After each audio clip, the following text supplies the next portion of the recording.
International football has really evolved since the turn of the century.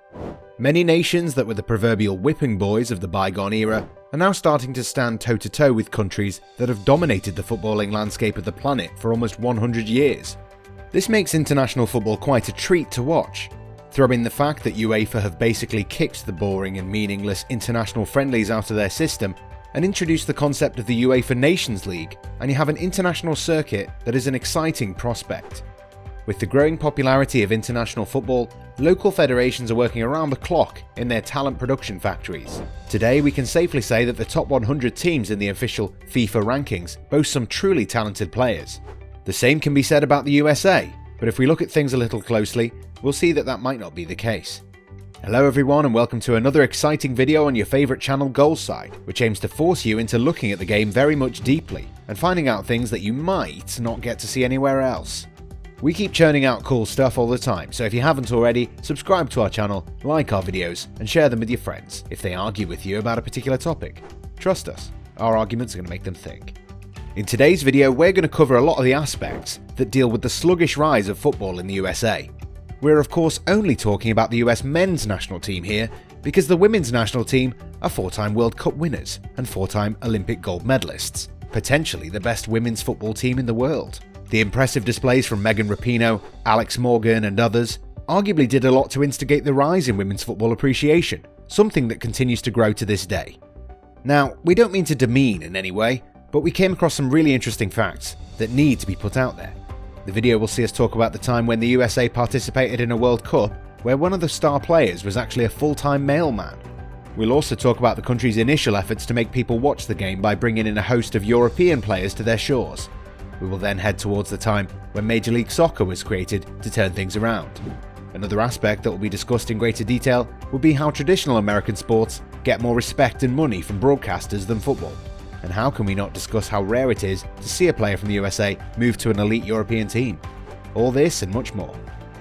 So let's begin on a journey that might rile you up, make you stand up and admit that things aren't as rosy as they've been made out to be, or even start a debate in the comments section. That team of misfits in Brazil. It was the year 1950 and Brazil was hosting the World Cup. England was at that time considered a true powerhouse of the game and boasted some really talented players such as Bert Williams and Tottenham legend Sir Alf Ramsey. This was a team that was destined for greatness and no one was giving USA a chance in the game at Belo Horizonte. This was the game that was the turning point in American football history. American soccer history. A team of misfits made up of part-timers was set to take on a football behemoth. So these were the full-time jobs of the players that took on the three lions: a dishwasher, 2 mailmen, a teacher, a mill worker, a paint scrapper, and a hearse driver. But the result was a miracle and the greatest upset in World Cup history. USA won the game 1-0, thanks to what we should call a freakish goal that would never have been scored on any other day. Since that day, USA started focusing a bit more on football. For the next 10 years, football wasn't featured prominently before a false dawn changed things for a while. The National Professional Soccer League was created in 1967 after its stakeholders managed to get a TV contract from CBS. What was considered to be a significant event was a failure, as after unimaginative displays and empty stadiums, the league was closed for good barely a year into its existence. The North American Soccer League, NASL, was merged with NPSL, and in 1975, Brazilian legend Pelé decided to come out of retirement to sign for the New York Cosmos. Now this was a real game changer. The World Cup winner became the highest paid player of the time, and his arrival resulted in people starting to take more interest in the game. This also resulted in some truly great players of that time leaving Europe to play in the NASL. Manchester United George Best was another important signing. Sadly though, the league peaked too soon due to the economy heading into recession, and in 1984, NASL folded. Football fans in America were given hope once again when the country won the right to host the World Cup in 1994. That event was received well in the country, and as interest grew, a new league was formed, which was based on the conventional American sporting standards. Yes, we're talking about the draft system and Western and Eastern conferences.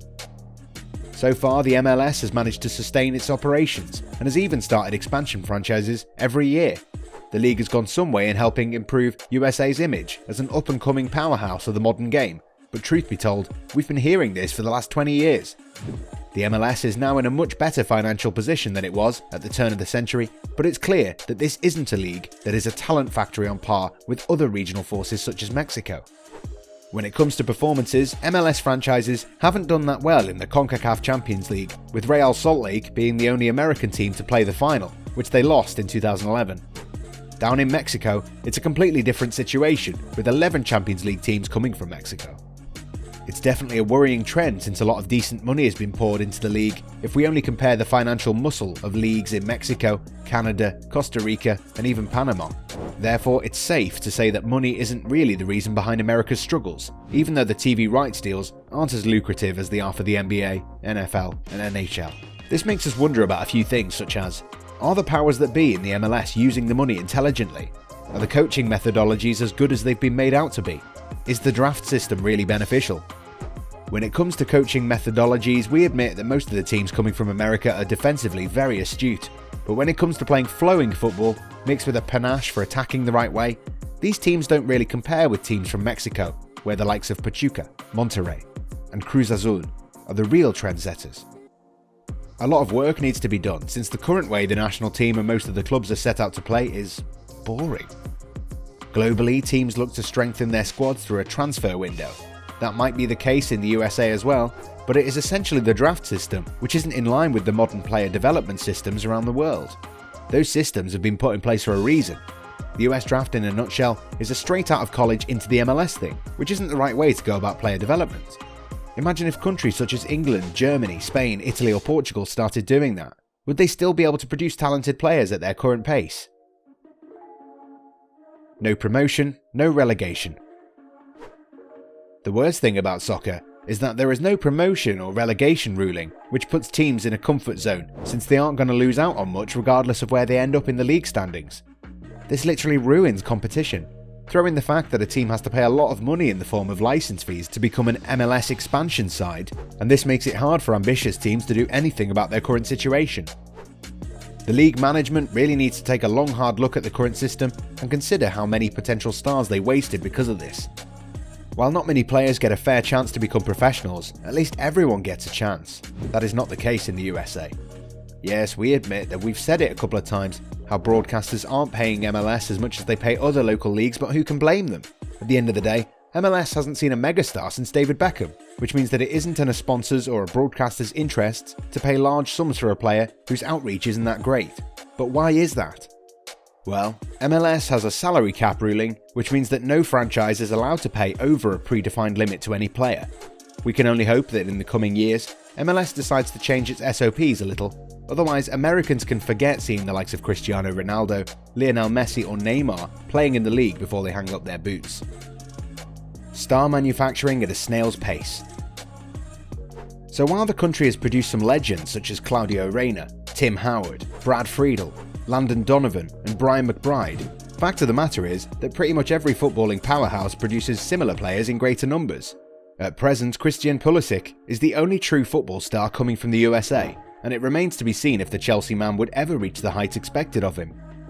Now, we're not trying to say that he isn't a good player, but the problem is that he's playing in a team that has an abundance of talented players of his age, so it's definitely going to be difficult for the young winger to forge his own path. Who is the current, all-time leading goalscorer for the US men's national team? Answer this and you might win a $100 Amazon gift card. Make sure that you write your answers in the comments section. Current MLS starlets really need to run away from the MLS. Gianluca Busio is currently playing for Sporting Kansas City, and the young attacking midfielder is someone we need to watch out for. America hasn't had a great number 10 in ages, and this is one player who really needs to get out of the MLS and start playing in Europe if he wants to make something out of his career. Similarly, Sam Vines is a left back who could carve a decent career for himself if he were to take a boat and run to the old continent. The youngster is a traditional fullback who does things the right way. However, he needs to continue his development in a place where the coaching staff knows how to hone talent. The likes of Sergiño Dest, Ajax, John Brooks, Wolfsburg, Tyler Adams, Red Bull Leipzig, and a host of other players left the USA to play in leagues that have a great track record of developing players at a great pace. The same cannot be said about the USA at the moment. With the country set to host the 2026 World Cup alongside Canada, there is a huge challenge for the USA. Hosting teams are always expected to do well, but with the way things are happening in the local leagues, MLS, USL and NASL, we don't really see the national team defying odds and turning themselves into a genuine heavyweight anytime soon. Someone needs to address the way football's managed in the country, because right now, the USA does suck at football, and not because of a lack of talent. It's only because the authorities have been far too stubborn when it comes to embracing the modern management standards that are internationally accepted and even proven to work.